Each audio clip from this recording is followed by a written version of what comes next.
Good morning, everyone, and welcome to the Unitarian Universalist Congregation of the Shenandoah Valley.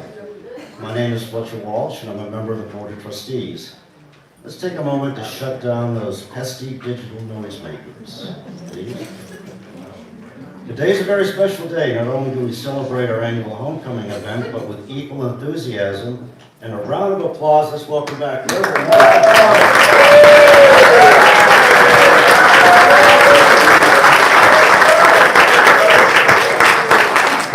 continuing that during our welcoming during our coffee hour directly after the service, so please join us. We have quite the spread out there. As a liberal-minded congregation, we welcome you with open hearts and open minds, embracing diversity and differences in belief, helping us to grow both individually and collectively as an engaged community. At the end of the day, it's our deeds, nurtured by our 8 principles, that best define who we are, and with equal measure, our connection to the world around us.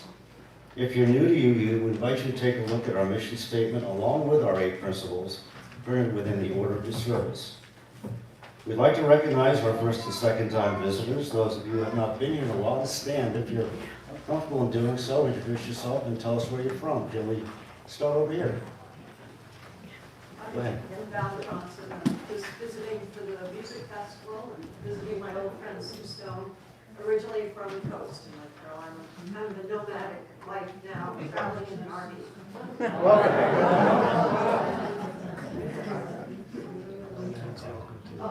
Anybody else over here on this side? Okay, let's go over here. Anybody on this side? Oh, one more, go ahead. I'm Brenda, and I'm from the Raleigh area, North Carolina. I'm visiting my friend Larry, and I find this place fascinating. It's really beautiful.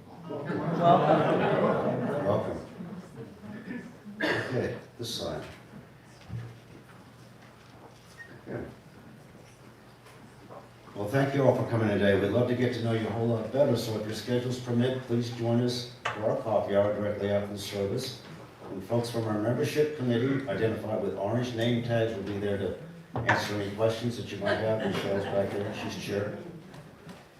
All right, we have one announcement. And over the past few weeks, I'm going to have to read this. Over the past few weeks, B&G, along with our admin group, have been looking into issues surrounding overcrowding and sanctuary capacity, coupled with parking availability. And it was determined that both these groups were most prominent, were most prominent during scheduling our potluck and when the choir sings on the same Sunday. So after discussions with both these groups, it was agreed that we move the potluck to the second Sunday and keep the choir venue on the 4th Sunday. This will be beginning in October. Now, as far as the upcoming potluck on September 28th, it'll stay as scheduled. So if you just keep an eye on the current, because we're going to put this in the current for the next few weeks. We're going to end this part of the service with our land and labor acknowledgement, and it's located on the back side of the order of service. And for those of you who are comfortable in participating and joining in, please do so. And if you're ready, we acknowledge with respect that this land is the sacred ancestral home of the Cherokee and other native peoples who survived and continue to make their home here. We deeply regret the genocide and broken treaties by which their land was stolen and from which we all benefit. We support the Cherokee as they seek redress for these injustices. We acknowledge that the unwritten wills of the soul and denied ownership of land to enslaved Africans who continue to experience oppression, economic injustice, and generational trauma. We bear a moral and spiritual responsibility to oppose and work to eliminate the ongoing harm of white supremacy and racism. Let's begin our service.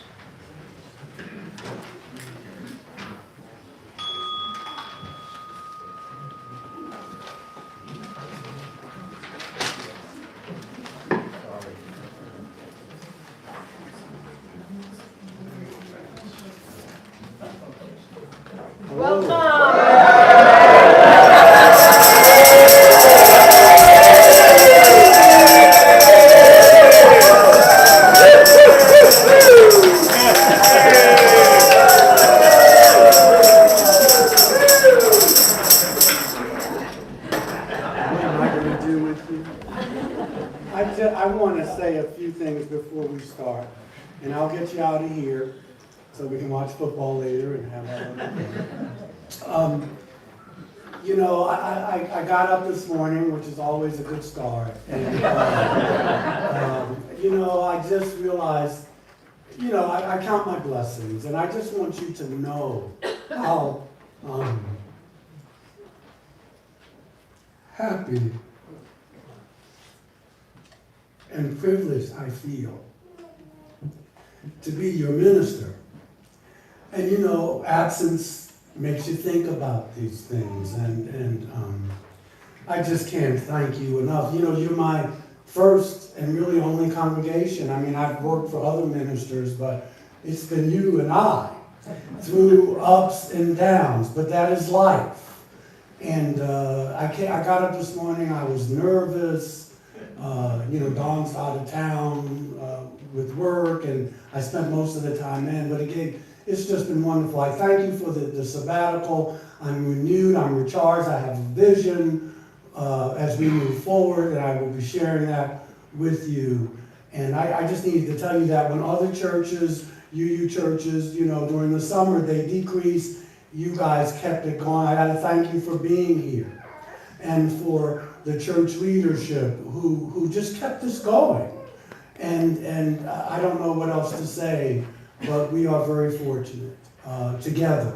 So I thank you for that. I'm nervous, actually. I felt like the first time I had to do a sermon, I went to bed early. I think I had one glass of scotch, I'm not sure. But I had to have, you know, to loosen up. But I slept well, and here we are. So let us talk about our brother Einstein. I want to, and I love the young folks joining in. We come to this time and this place to rediscover the wondrous gift of a free religious community.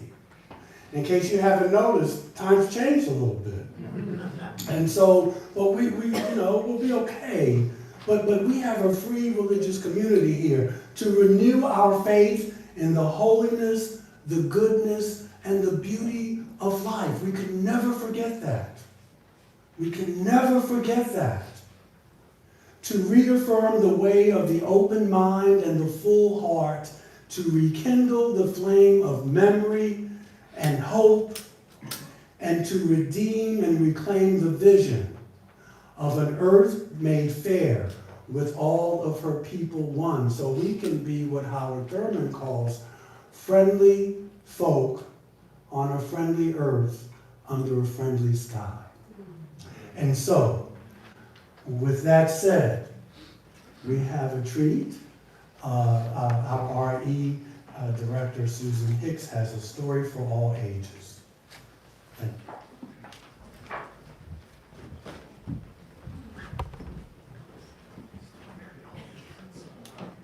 Good morning. Delighted to be here for our water communion this year. I would like to invite the young and young at heart up in front. If you'd like to be close enough to see the pictures of my storybook.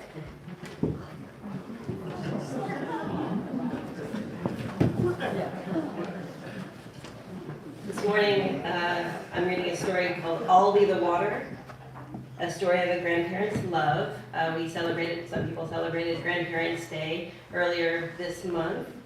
It also deals a little bit with feelings of loss, which also feels appropriate as we move into fall and the dark time of year.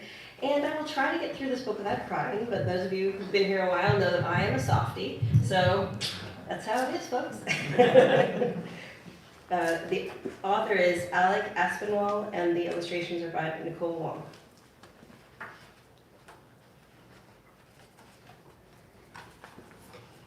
I never thought Grandpa was old.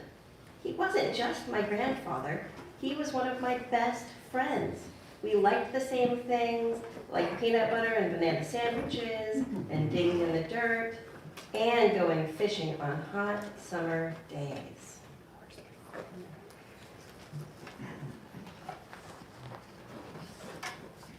Sometimes we'd pretend his old car was a submarine, and we'd look for pirates' sunken treasure. It didn't matter where we went, because every place became an adventure with Grandpa.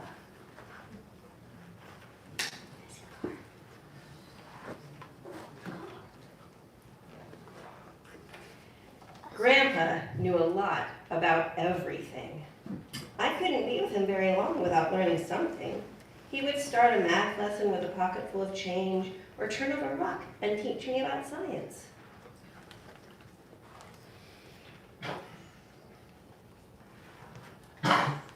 Most of all, Grandpa and I loved to go fishing. We didn't care if we caught anything. Grandpa made me the captain of our boat, and he made me feel like I could do anything I set my mind to.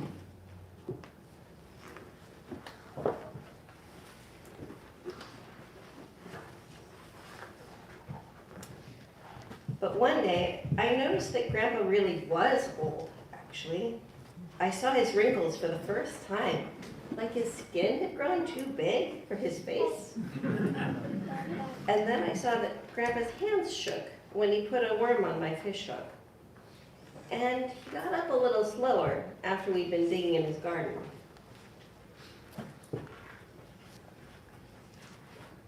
Grandpa, are you getting old? I asked. Joshua, he said, I've been getting old since I was a baby. I'm just getting better.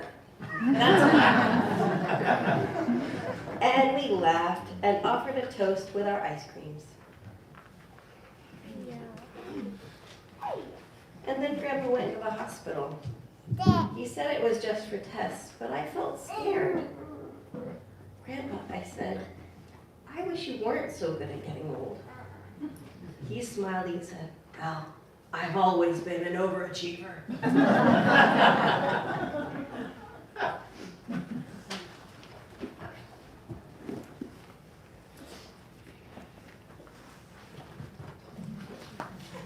I asked my parents, what if Grandpa doesn't get better? What if the doctors don't stop him from getting old? My dad said, don't worry, Joshua, everything will be fine. But Dad had said that same thing when my best friend Kenny moved away, and when my dog Barkley died. And those things were definitely not fine.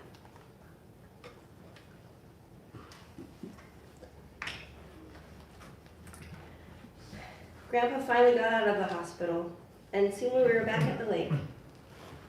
But he could tell by how quiet I was that something was wrong though. "Joshua, you're biting even less than the fish," he said as we had our lunch. "What's on your mind? Are you trying to find a way to make broccoli taste like chocolate?"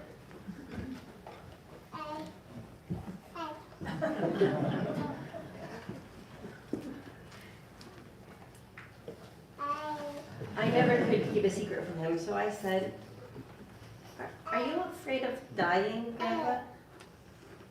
Grandpa laughed and said, "You know, Joshua, nobody really knows what dying is, because nobody's ever lived to tell you about it. But I'm not afraid of dying. I still feel close to the loved ones who have passed on before me, like your grandma. I don't think of her as being gone, because each memory of her is like a special gift I could unwrap again and again. And that's a gift I want to give you too."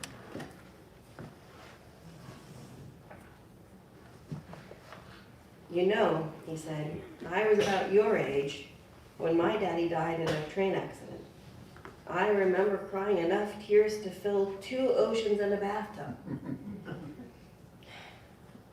He had promised us kids that he would always be there for us, and I thought he had broken his promise when he died. It seemed like all the frogs and birds in the lake had suddenly grown quiet to listen to Grandpa.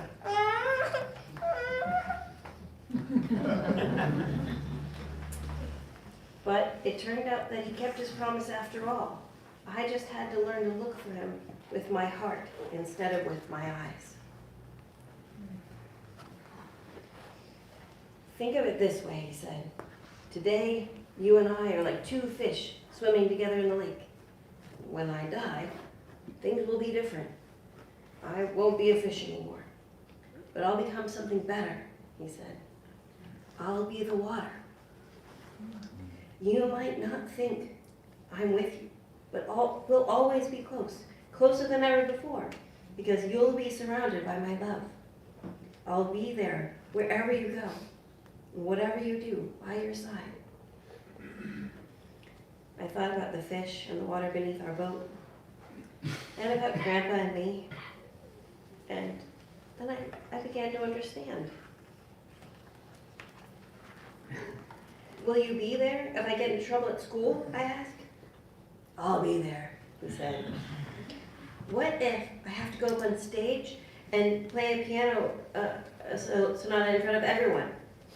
"I'll be in the very first row."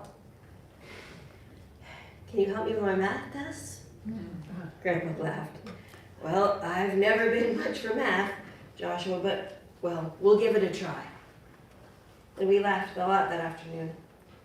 Even though we didn't catch a thing, it was the best fishing trip we ever had. It was also about our last fishing trip. Grandpa went back into the hospital soon after, and the doctors weren't able to fix him. And when my parents told me that Grandpa had died, I cried enough to fill 3 oceans and 2 bathtubs. I hurt so much inside for a long time.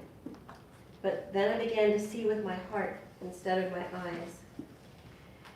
And I didn't feel so alone. As I grew older, I could see that Grandpa had kept his promise. His last gift to me was that he would always be there.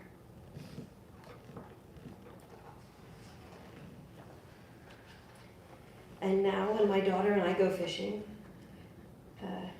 or toast with ice cream cones, or dig in a garden, or go on imaginary adventures, I teach her what Grandpa taught me.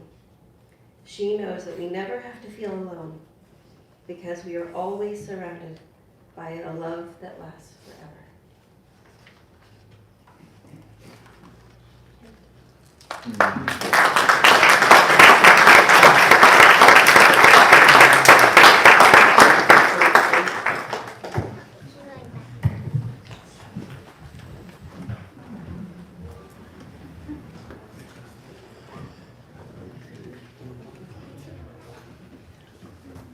If you guys want to hang out, We can hang out if you we're want. going to do the water canoe. We can hang out. Okay, so, as many of you know, who are UUs, that this month is all around the country until the end of September, Unitarian Universalists are celebrating their homecoming Sundays. And we usually do ours around this time. So it's just a friendly reminder. I mean, I'm coming home after 3 months, but the whole homecoming theme is about unity. And it's about us coming together as one. And so we celebrate our water communion on homecoming Sundays. So what I'd like you to do, probably by rows so we don't get the clog in the middle, is come up, as we usually do, and put your water in one of these vases, and just briefly say where it's from. It could be from your commode, it could be from a creek. So just tell us, as long as it's clean water, and just put it here, and then just go back to your seat. So let's do row by row, so come on.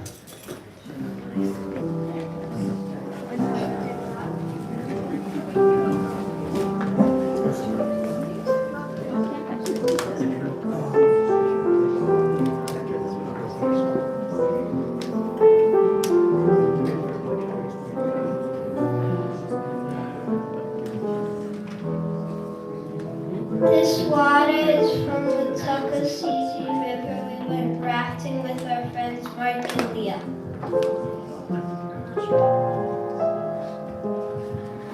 My water is from Finley and Nathaniel, who shared grandfather's stay with me.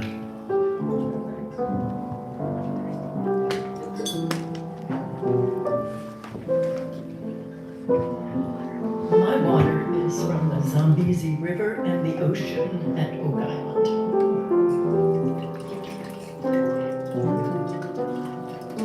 I brought a lot of it.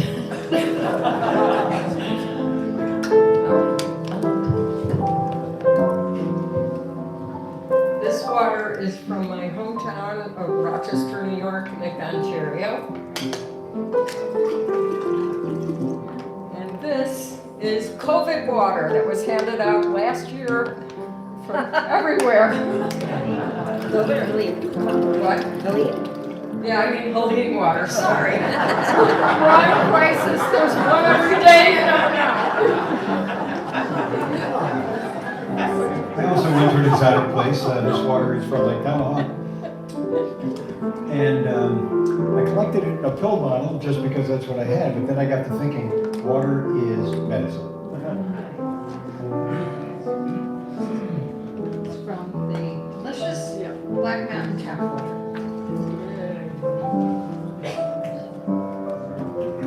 My water is from the creek called Fox Creek, just behind the new house that I bought for my family. It's our first home.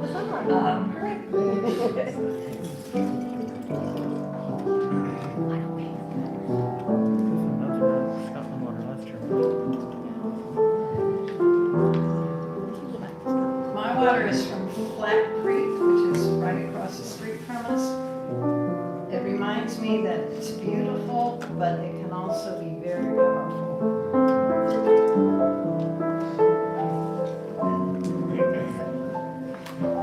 This water is from behind our home. That's a living spring, and I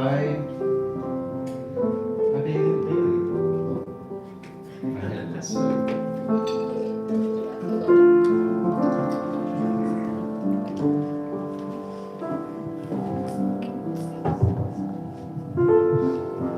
Thanks for joining us.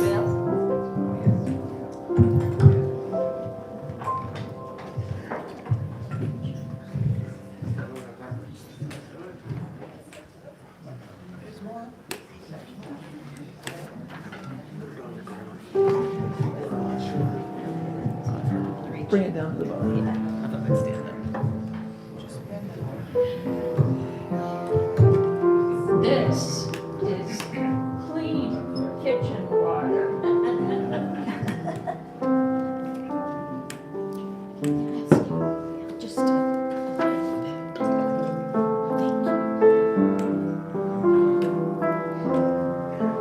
This water is from our very precious well.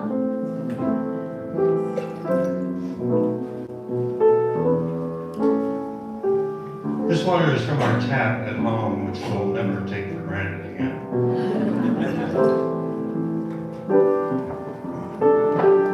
This water is from Bold Creek, one of the streams that runs on my new land.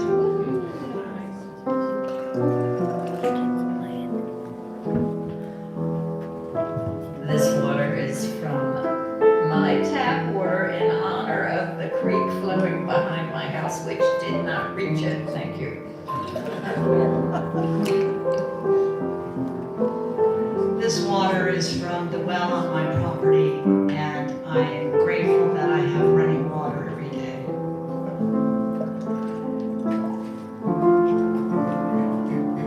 My imaginary water is from a saltwater swimming pool.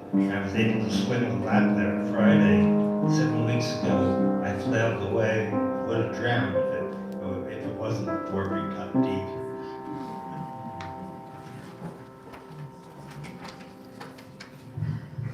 This water is from when Diane and I visited our families in Maine.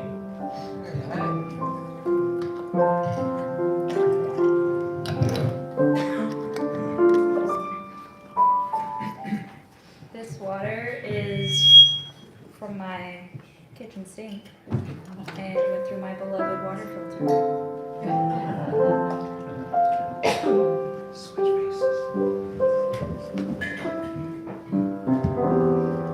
There are two creeks that are Dutch Creek, and there's a point where they both come together as one, and that's where I got this water.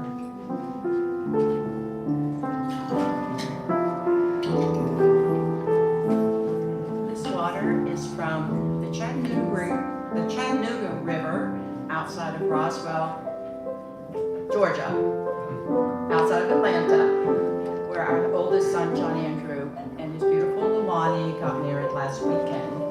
And it was a glorious, exciting event for our entire family who showed up for their love and support.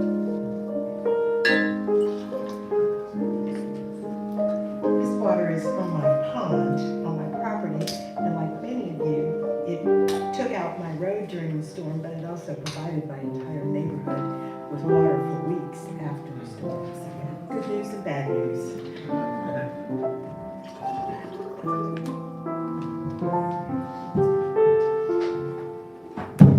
This water is from our well, which sustained us and our neighbors when it was most precious.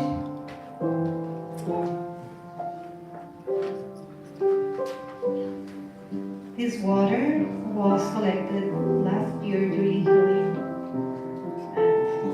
And I didn't know it wasn't be that heavy when I was collecting it.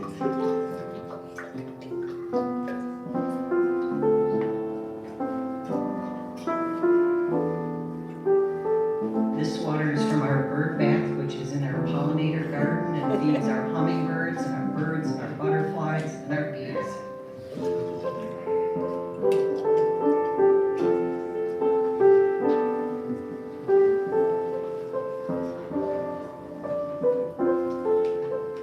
And this water is from the Culligan man.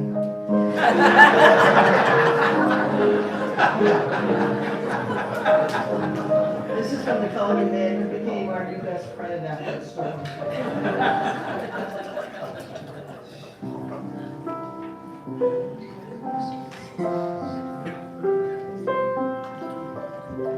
This water is from the opening celebration of the River Arts District and the hundreds of thousands of people who attended that opening to give support to the arts in Asheville.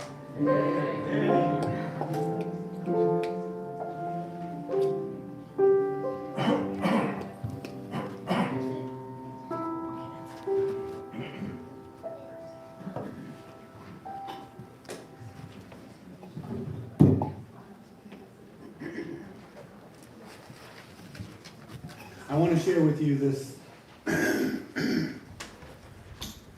a few words of wisdom. This is called the Tao of Water. And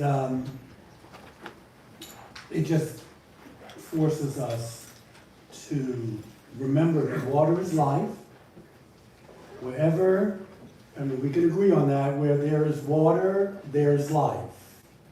This water represents our travel and our experiences, and we bring this water to share, and we placed it in the vases. So here's some of the lessons that water can teach us. Water is relentless. It never stops exerting its force. Water does not try to be something that it is not. It is a force of nature. It's neither moral nor immoral.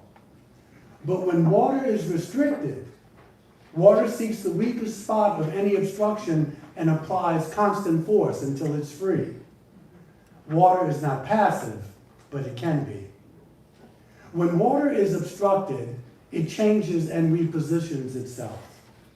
Water seeks opportunity. Given the slightest opening, it will pass through, and it will widen the opening if possible. Water seeks to do the easiest thing as long as it can. Water does not complain about the path it follows. It just follows the path. Water changes form, but it's always water. It can be still, like a swimming pool, and it can be forceful, like a fire hydrant. It can be swift or sluggish. It can be vapor. Taoism, from which these ideas are taken from, it does not identify humanity's will as the root problem. Rather, it asserts that humanity must place its will in the harmony of the universe. Taoist philosophy recognizes that the universe already works harmoniously according to it doesn't need our help. So if a person exerts his or her will against or upon the world, he or she disrupts the harmony of the flow of life and goes against that flow. Climate change is one of those examples. So Taoism is a return to the interconnected whole. Being like water, we can be gentle yet immensely powerful. And if we really have patience and perseverance, perhaps we too can even move mountains. The whole point is, be like water. So now we get to the service. Please rise as you are willing and able, and join in singing our opening hymn this morning, hymn number 108. My life flows on.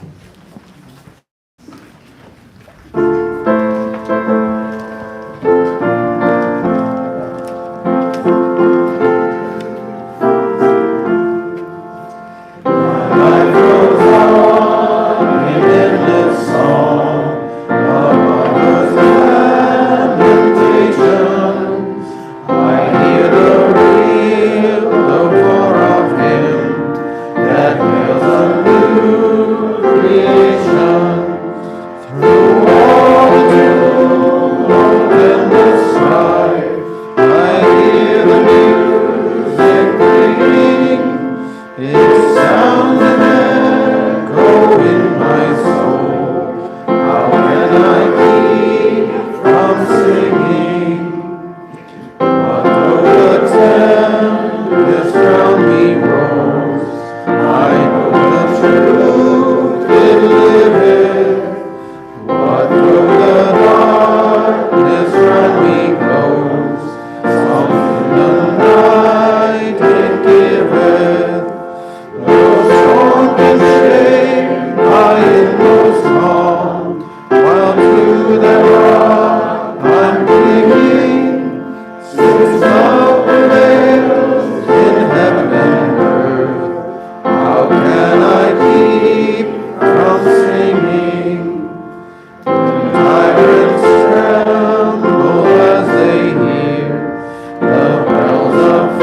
sponsored reading is number 657 in the back of the gray hymnal by UU religious educator Sophia Lyon Falls. It matters what we believe. Some beliefs are like walled gardens. They encourage exclusiveness and the feeling of being especially privileged. Other beliefs are expansive and lead the way into wider and deeper sympathies. Some beliefs are like shadows, clouding children's days with fears of unknown calamities. Other beliefs are like sunshine, blessing children with the warmth of happiness. Some beliefs are divisive, separating the saved from the unsaved, friends from enemies. Other beliefs are bonds in a world community where sincere differences beautify the pattern. Some beliefs are like blinders, shutting off the power to choose one's own direction. Other beliefs are like gateways, opening wide vistas for exploration. Some beliefs weaken a person's selfhood. They blight the growth of resourcefulness. Other beliefs nurture self-confidence and enrich the feeling of personal worth. Some beliefs are rigid like the body of death, impotent in a changing world. Other beliefs are pliable like the young sapling, ever growing with the upward thrust of life. It matters what we believe. This is the time in the service when we invite you to come and share a joy and concern. The candle's here, the water is there, the scones are there, and you're here. The floor is yours.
the stones and water to you? Okay. This stone is for those of you who, for whatever reason, decided not to come up. Just know that we keep you in our thoughts and prayers and hearts and minds.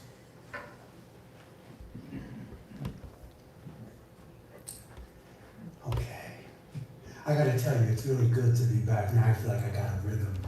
I was so nervous. It was like I was high or something. I was like, boy, this adrenaline. Now, yeah. Those were the days, my friends. Now I find other ways. I want to share with you the usual. I'm going back to the old faithful, Brother Gilbert, Richard Gilbert. This is called the Eternal Now. Please center yourselves in prayer and meditation, and as usual, we will have a time of quiet afterwards. Okay. I like this one.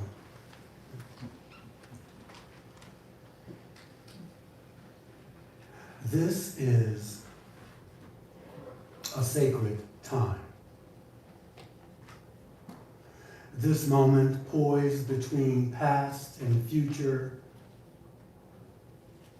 nourished by what has been, yet hungry for what is to be. Every hope of our spirit, every dream of our heart, every anticipation of our soul shapes our future. This is holy ground. This fleeting instant, elusive of our grasp, yet strangely thrust upon us, is a cosmic grace. This is the eternal now. The depth and meaning of all being is in this brief moment, the culmination of all that has been, the introduction to all that will be. All history, time, and space have conspired to make this moment, have lavished it upon us, undeserving though we may be, has blessed our souls with this unspeakable gift, being here and now. Not the mightiest kings of the past, not the mightiest queens, nor the most powerful rulers of the future can know what we know or have what we have. We are destined to live in this mystery of time, this, this plenitude of being, this sacred moment. This is our time, this brief journey between life and death, between something that is no more and something that is not yet. This is our time. Our immortality is not in some time after time. Our task is to create an eternal now, right now. In the vibrancy of this curious intersection of past and future, being presents us with the eternal now. And now, while our minds are one for this brief moment, I leave you with the eloquence of silence.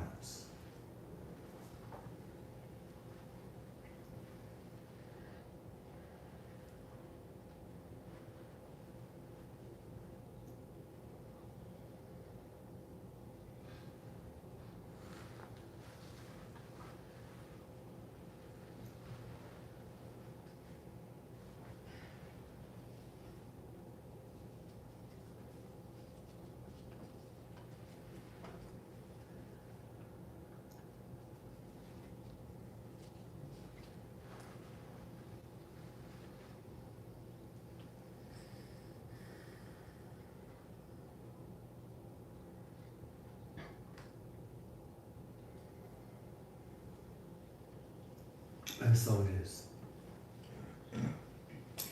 Well, It's that time. We'll collect this money's offering.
Thank you for your generosity.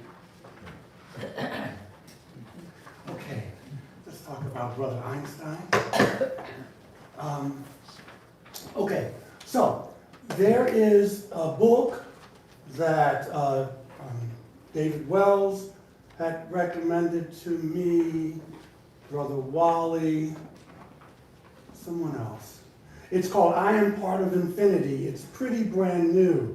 It's an excellent book on not on his theories, but on his spirituality. I got 20 minutes. I'm going to cut it short so we can get out. But you got to get this book. It's called I Am Infinity, The Spiritual Life of Albert Einstein. Marty and some of you have probably read Isaacson's work on Einstein. And it's more about his theories. He wasn't an angel. He liked the ladies, you know. It's none of my business. But he was just a brilliant soul. And so, it's kind of unspoken, I think, in the culture. I found the same thing with W.E.B. Du Bois. It's almost like the higher intellect, and you're not really religious. You're kind of too smart to be. And there's a whole book on the spiritual life of W.E.B. Du Bois, which I commend to you. So they're not mutually exclusive. So Einstein, this is what he said. He says, I want to know how God created the world. Now, God is in parentheses, because his God, he explained it the way a physicist would. He says, I'm not interested in this or that phenomenon, in the spectrum of this or that element. I'm not interested in that. I want to know his thoughts. The rest are details. It's like, who's the rabbi who said, the greatest commandment, love your neighbor as yourself, the rest is commentary. Because Albert Einstein was so reluctant to broadcast his views in the beginning, few know him as the God-intoxicated man that he was. His writings and spoken words sprinkled along, I think he was here 76 winters, he died at 76, revealed an intensely religious person, but not in the common way that our religions teach us now. Well, not all of them, but now. Paradoxically, while he lived, he was viewed by an atheist as some as if that was a very naughty thing to be back in the 30s, 40s, and 50s, but they didn't understand him. Einstein's God was not the personal God of Western religion, nor did his theology match religions of the East, even though he drew from them. He was influenced by Giordano Bruno, who we claim is one of our own. He was burned at the stake and hung upside down with his tongue cut out because he dared to say there may have been life on other planets, that there was no Trinity. I mean, these people were playing hardball. Spinoza, Schopenhauer, he drew on these great minds. And so he spoke and wrote of having what he called a cosmic religion.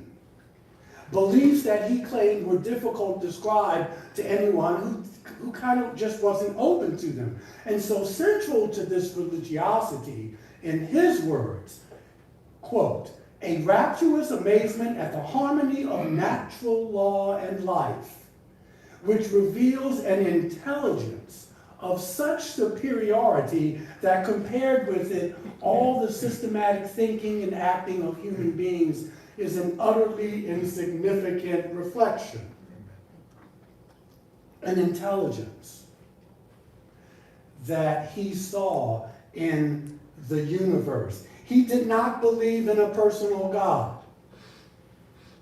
He wrote in his 1931 essay, "The World as I See It, I cannot conceive of a God who rewards and punishes its creatures, or has a will of the kind that we experience in ourselves."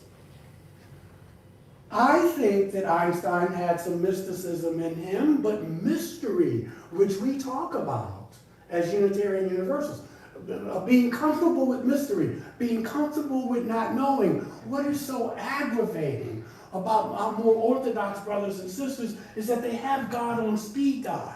And they reduce all the mysteries of the world to these little scripture passages. And then they want you to believe it.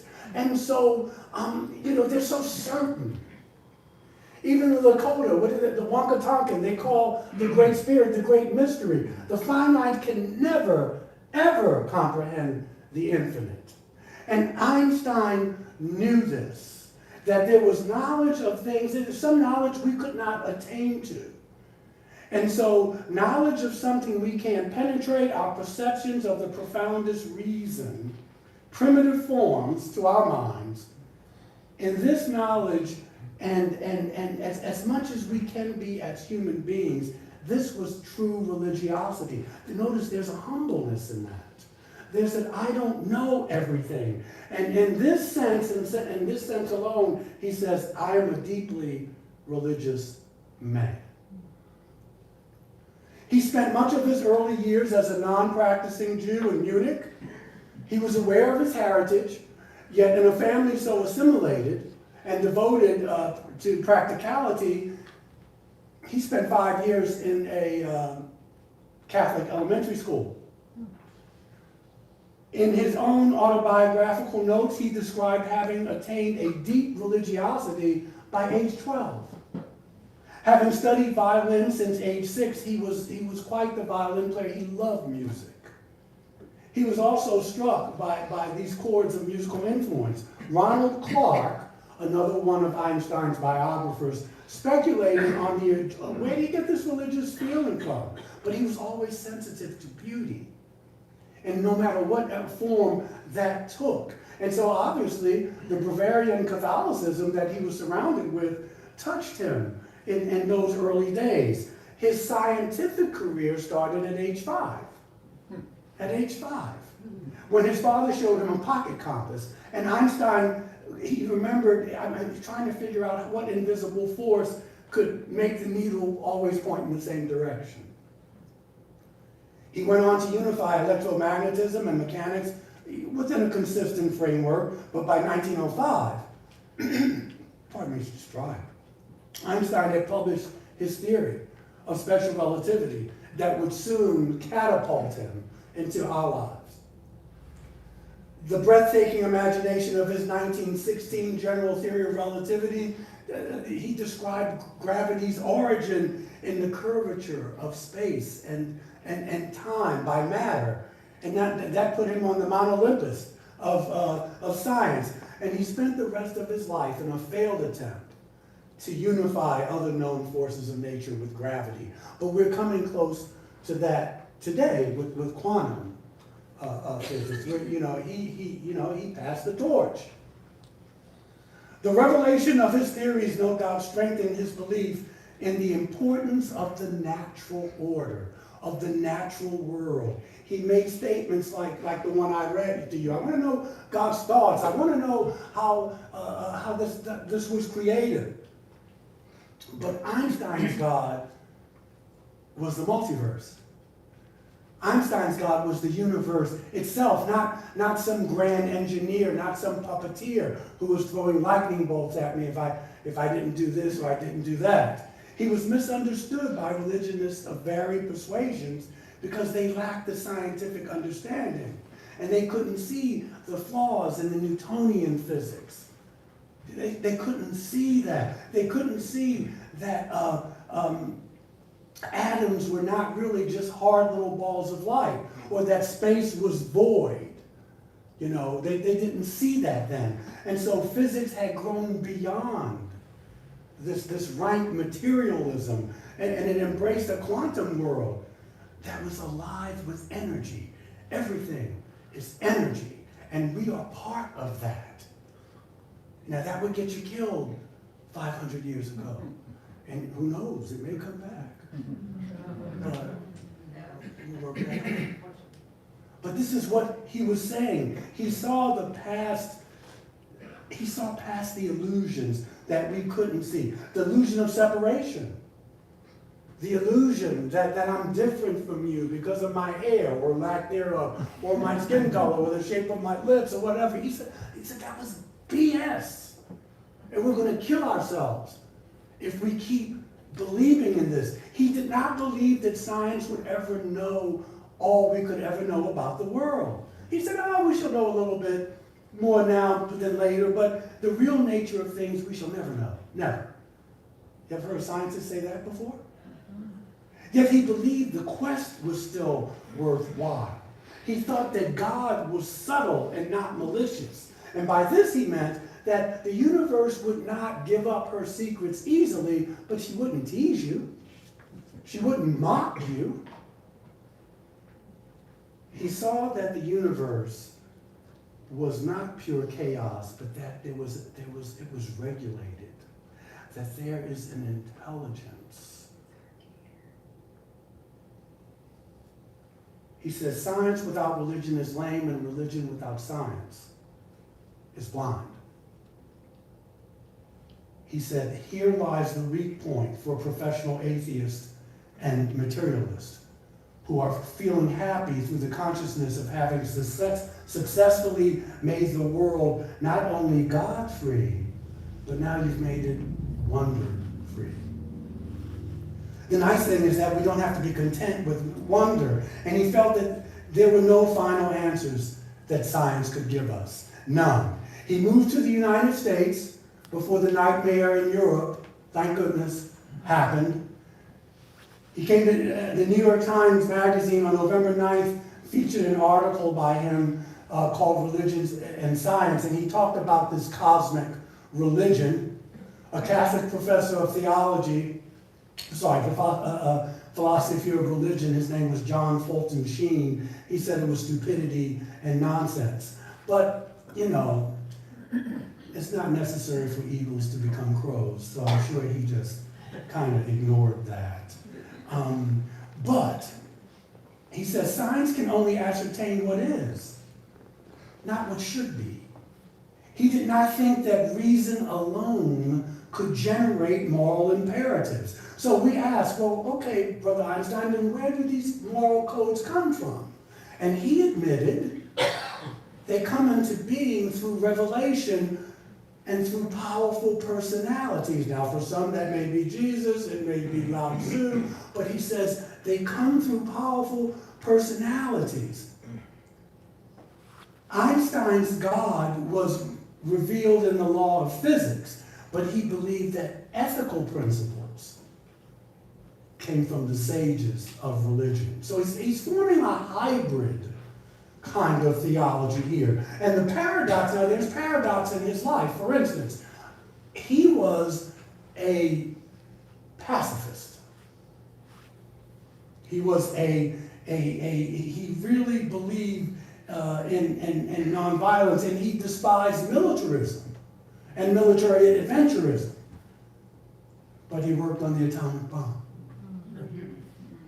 Okay? He was never a practicing Jew, but he had the greatest affinity for the Jewish people and their post-war redemption in Israel. I didn't know this, he was offered the presidency of Israel in 1952, but he declined it. He says, I quote, "As to my work, it no longer amounts to much. I don't get many results anymore, and I have to be satisfied with playing the elder statesman and the Jewish saint. Mainly the latter," end quote. In 1946, he said that a new type of thinking is essential if humanity is to survive and move toward higher levels. Today we would say a change in consciousness. Okay? And he said, so far in our history, whether we like it or not, whether we agree with it or not, it is clear that human beings need religion in their lives. You may not need it, but on a whole, people need religion in their lives. But this is what he says. Well, he's not saying, I said this. All right, don't get smart. This is me. I'm not Einstein.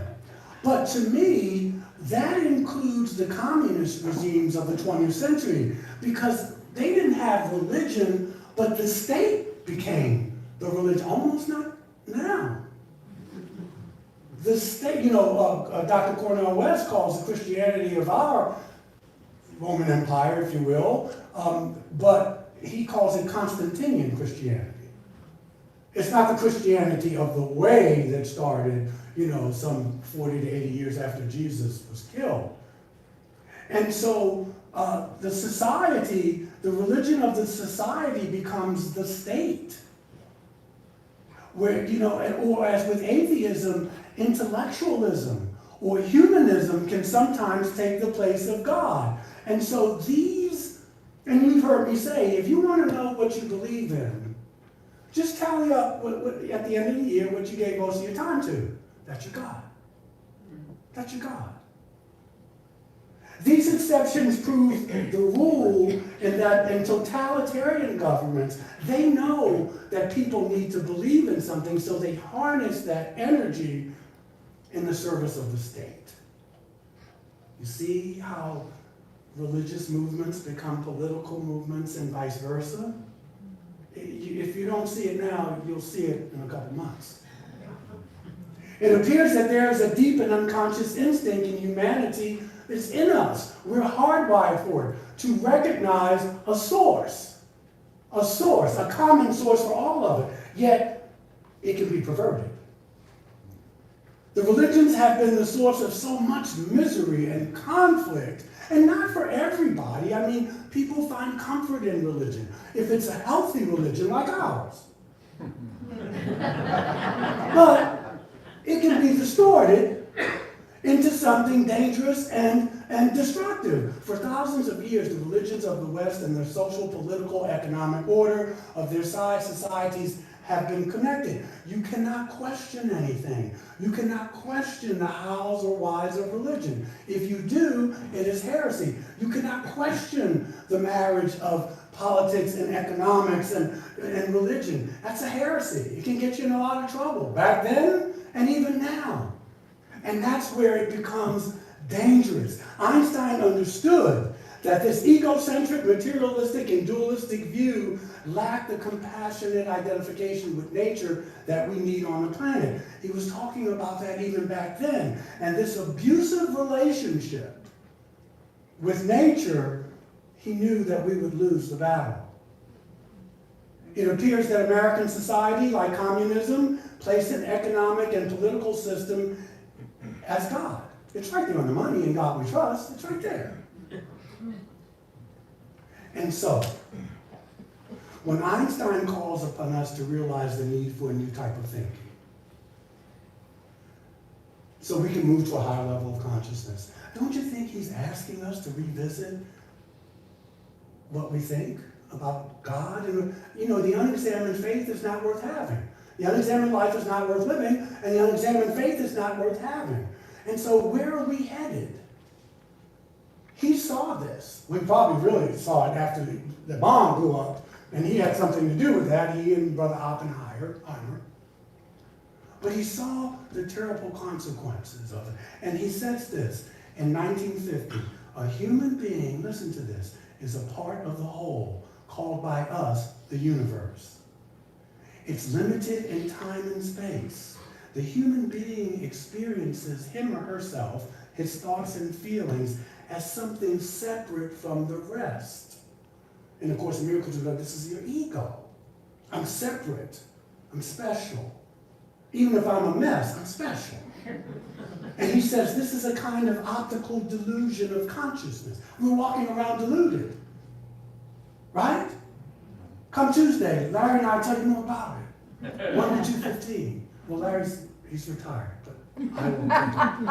Larry, I'm taking over Tuesday. Okay, but he says this delusion is a kind of a prison for us that we put ourselves in. And our task is to free ourselves from this prison by these widening circles of compassion. I love that, you know, the image is like, you know, ripple effect, where we embrace because right now we embrace our friends, we embrace people that kind of agree with us, but, you know, the other folks that, you know, we just, you know, you put up with them. You know, we tolerate them.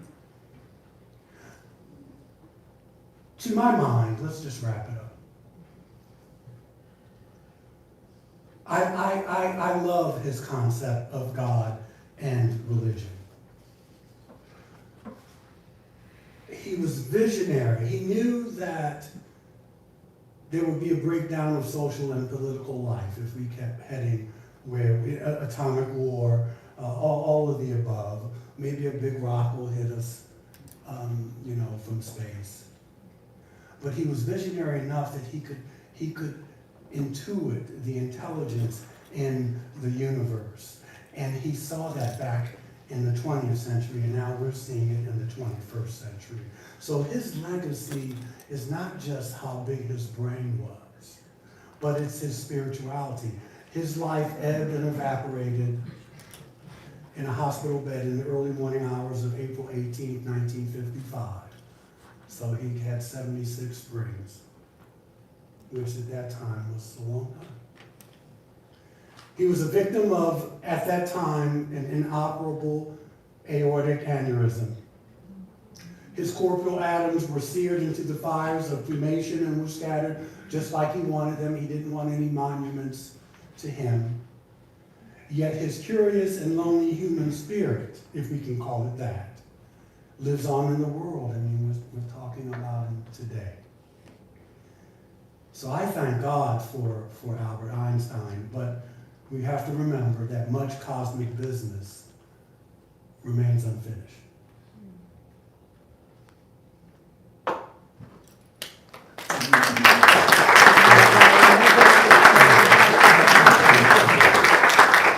So, one down. This is beautiful. So, please rise as you are willing and able, and join in singing our closing hymn this morning, number 6, Just as Long as I Have Breath.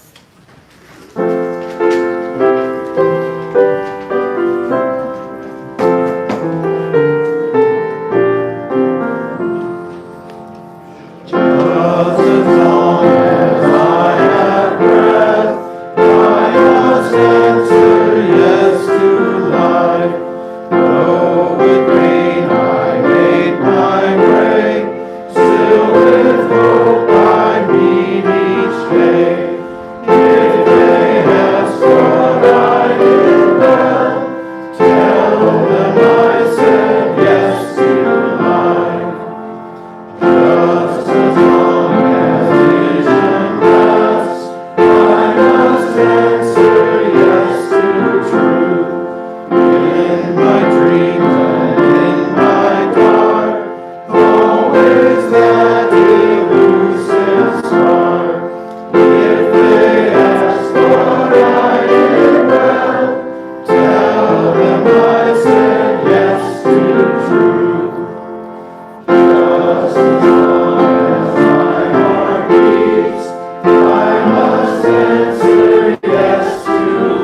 Maestro.